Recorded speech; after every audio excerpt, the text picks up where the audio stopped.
Hello folks, and welcome to Swabies, Nobody's Bought British Beekeeping. I wanted to do a quick video on our warming cabinet. The idea for using the different parts of this come from other videos I've seen across YouTube.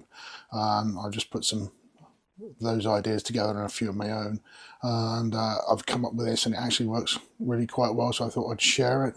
So we'll have a quick look around it. Okay, so this is an old wooden chest that I built many moons ago. It's made up from timbers that are actually being burnt. I cleaned them up and built this chest. This chest is too big to get through a normal sized door, hence the reason it's in our office area, because we have double doors. So it was used for some storage for a while. Then we were deciding what we were going to use it for. I suddenly come up with the idea of turning it into the warming cabinet. So I stuck it on its end. I've got two holes drilled in the top for the wires to go through. This has a long piano hinge running right way down it on one side, and on the other side it has no catch, and an expanding strap and some baler twine. So on the inside of the door I've cut some foil back insulation to fit, and it's quite a tight fit actually inside. More insulation. I've covered the whole thing on the inside with insulation. On the back is ply, but on the back of the ply there is more insulation. So it's well insulated. And the clever part are these vivarium heaters. So if you've got lizards, snakes, spiders or anything like that, and you want to heat a vivarium, these are really, really good. These are 150 watt. I put two of them in. I've got two bayonet sockets for them to sit in, fittings, and they get bloody hot.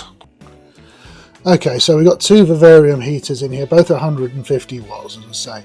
I'm only using one. I've only ever really used one since I warmed the cabinet up. It didn't take long with two to warm the cabinet up anyway. You know, like probably an hour from stone cold to heat the whole thing up. And then I went on to one, and I've just stayed with running one continuously.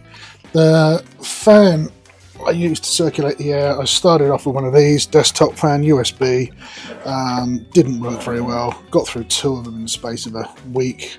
So I ordered some computer or server coolers, cooling fans, and these are good. These just tick over continuously. They're running off of a USB plug. They work a treat. You can feel the heat coming off of that there, like that. You can really feel that. Well, that's good. I mean, there's no real heat there at all, but you can feel it radiating down through there. And any heat that does come back up, obviously the fan's lower than the ceiling, so the hot air can travel over the top and then get blown down through.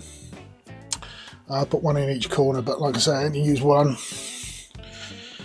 And it's enough to keep that cabinet ticking over quite nicely. The whole lot is running from a control unit, which, as you can see there, is the on temperature is 25 degrees, the off temperature is 28 degrees, and it's sitting at 18 degrees now because I've had the door open for a long while. And the sensor for that comes through, and it's just sellotaped up the top there. So, but if I shut the door,